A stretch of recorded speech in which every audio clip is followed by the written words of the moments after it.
शक्ति तो संसार में बहुत हैं, इतनी शक्तियां हैं, अनगिनत शक्तियां हैं। किसी पे शरीर की शक्ति है, किसी की मानसिक शक्ति मजबूत है, कोई प्रॉपर्टी में धनवान है। परंतु यदि ये शक्ति इंसान यदि जान ले, इस शक्ति के बारे में जानकारी हो जाए, तो उसके बिगड़े से बिगड़े काम भी बन जाते हैं, उसकी सोई हुई किस्मत चमक जाती है। सतगुरु ने भी बख्श दी है हमें संत महात्माओं ऐसी ही शक्ति, बट हम अभी उसके बारे में बहुत ज़्यादा अनभिज्ञ हैं। क्यों? क्योंकि एक बार नारद जी ने भगवान विष्णु से पूछा, प्रभु मैं हर समय आपका नाम लेता हूँ और मैं बहुत सुबह दोपहर शाम हर समय जब भी मुझे मौका मिले हर समय नारायण नारायण रटता हूँ।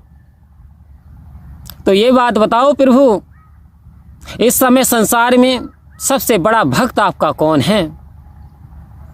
भगवान विष्णु मुस्कुराए, नारद ये कोई पूछने की बात नहीं है। जब आप रटते हो, आप सोचते हो, आप क्या सोचते हो? तो कह रहे हैं प्रभु मैं क्या सोचता हूँ? मैं सोचता हूँ कि सबसे ज़्यादा स्मरण, सबसे ज़्यादा नाम मैं ले रहा हूँ इस समय, तो सब में मैं सर्वश्रेष्ठ भक्त गणों की लिस्ट में हूँगा। ऐसा मेरा मत है, ऐसा मेरा मानना है।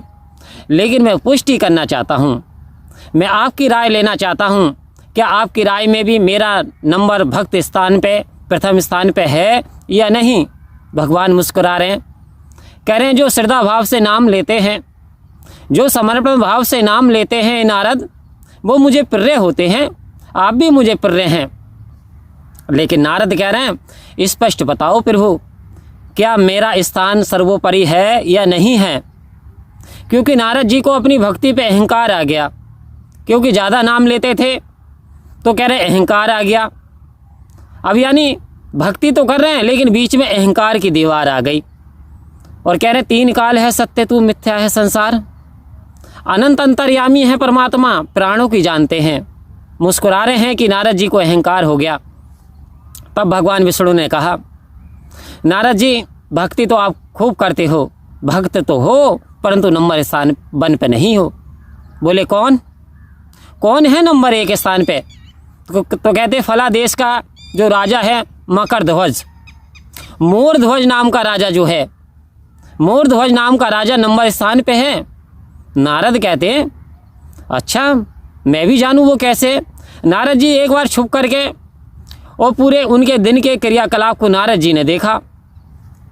नारद जी अंतर्ध्यान होकर के ये बात देख रहे हैं कि जब वो किसान यानी उठते हैं उस समय तो नाम ले लेते हैं, परमात्मा का नाम ले लेते हैं, और सोते हैं तब परमात्मा का नाम लेते हैं।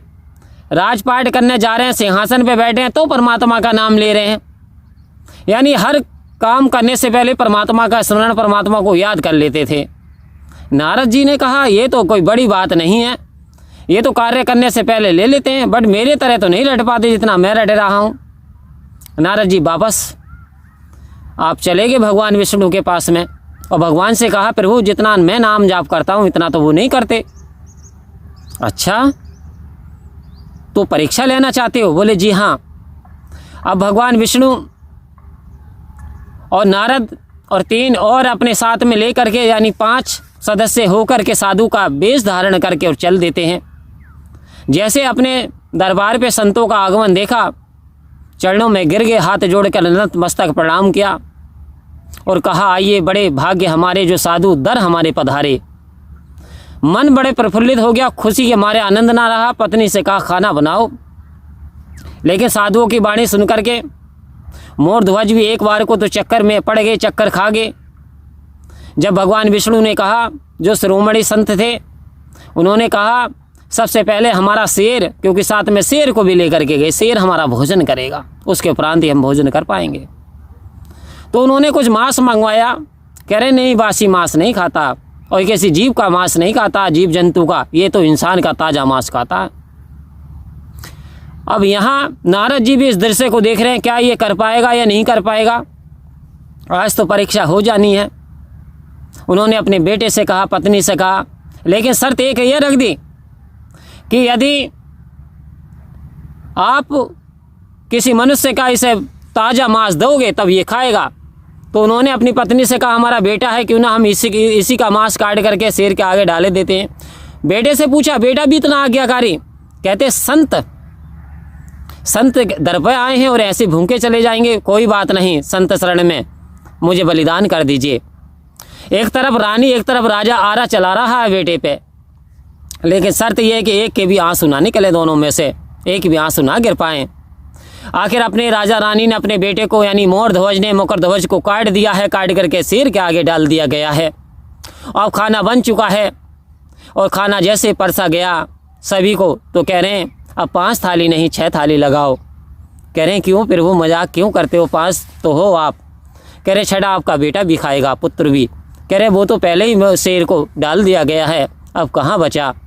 अरे कह रहे आवाज़ दे, जैसा आवाज़ दिया मकर ध्वज जीवित हो उठा और वो शेर भी एक देवदूत में तब्दील हो गया और वो अपने असली रूप में आ गए। तो मोर ध्वज की आंखों से आंसू बहने लगे।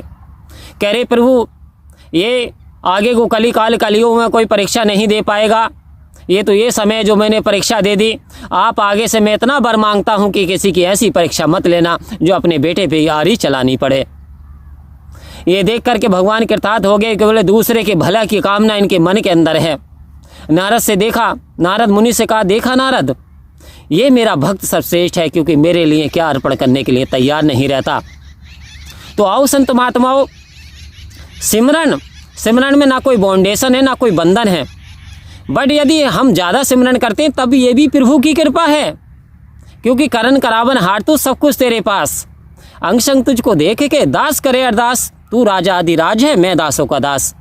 आओ संत महात्माओं, भाव के भूखे हैं भगवान, आपके भाव कैसे हैं, आपके विचार कैसे हैं, क्या आपने समर्पण किया है या नहीं, क्या हमें सिमरन का अहंकार तो नहीं हो गया, क्या हमें सेवा का अहंकार तो नहीं आ गया, क्या हम इतने ज्ञानवान हैं हमारे अंदर ये अहम तो नहीं आ गया। यदि वास्तव में हमारे अंदर ये अहम और बेहम अभी नहीं गए तो वास्तव में अभी हमारी भक्ति प्रवान नहीं हो पा रही। तो आओ संत महात्माओं, समर्पण और सिमरन, सतगुरु ने बंधन काट मिला दे राम, सारे बंधन काट दिए। यानी जो भी समय आपको उपयुक्त मिले तब आप सिमरन कर सकते हो, बट सिमरन डेडिकेशन समर्पण हो करके करना पूरी तरीके से, कि प्रभु मेरा आपकी कृपा से सब काम हो रहा है, करते हो प्रभु आप, मेरा नाम हो रहा है। हे परमपिता परमात्मा, सिमरन कर रहा हूँ तो आपकी कृपा से, सेवा कर रहा हूँ तो आपकी कृपा से, क्योंकि तन में आपने शक्ति प्रवान की है, इसलिए मैं सेवा कर पा रहा हूँ, सत्संग कर पा रहा हूँ, क्योंकि आपने मुझे मीठे मीठे शब्द दिए, ये ताकत बख्शे, ये आपकी कृपा से, तभी तो करन करावन हार तो सब कुछ तेरे पास। आओ संत महात्माओं के सतगुरु से यही अरदास विनती प्रार्थना करें, हे सतगुरु सच्चे पातशाह, सतगुरु हमको तुम्हारी मेहरबानी चाहिए, खुश रहे हरदम वही तो जिंदगानी चाहिए, और तेरे चमन की एक लिए मेरे सच्चे पातशाह मुस्कुरानी चाहिए। तो सेवा सत्संग सिमरन में असीम शक्ति है और लाखों तकदीरें बदल देती है। तो सिमरन करते रहें। परम प्यार से बोलिए धन्यवाद जी।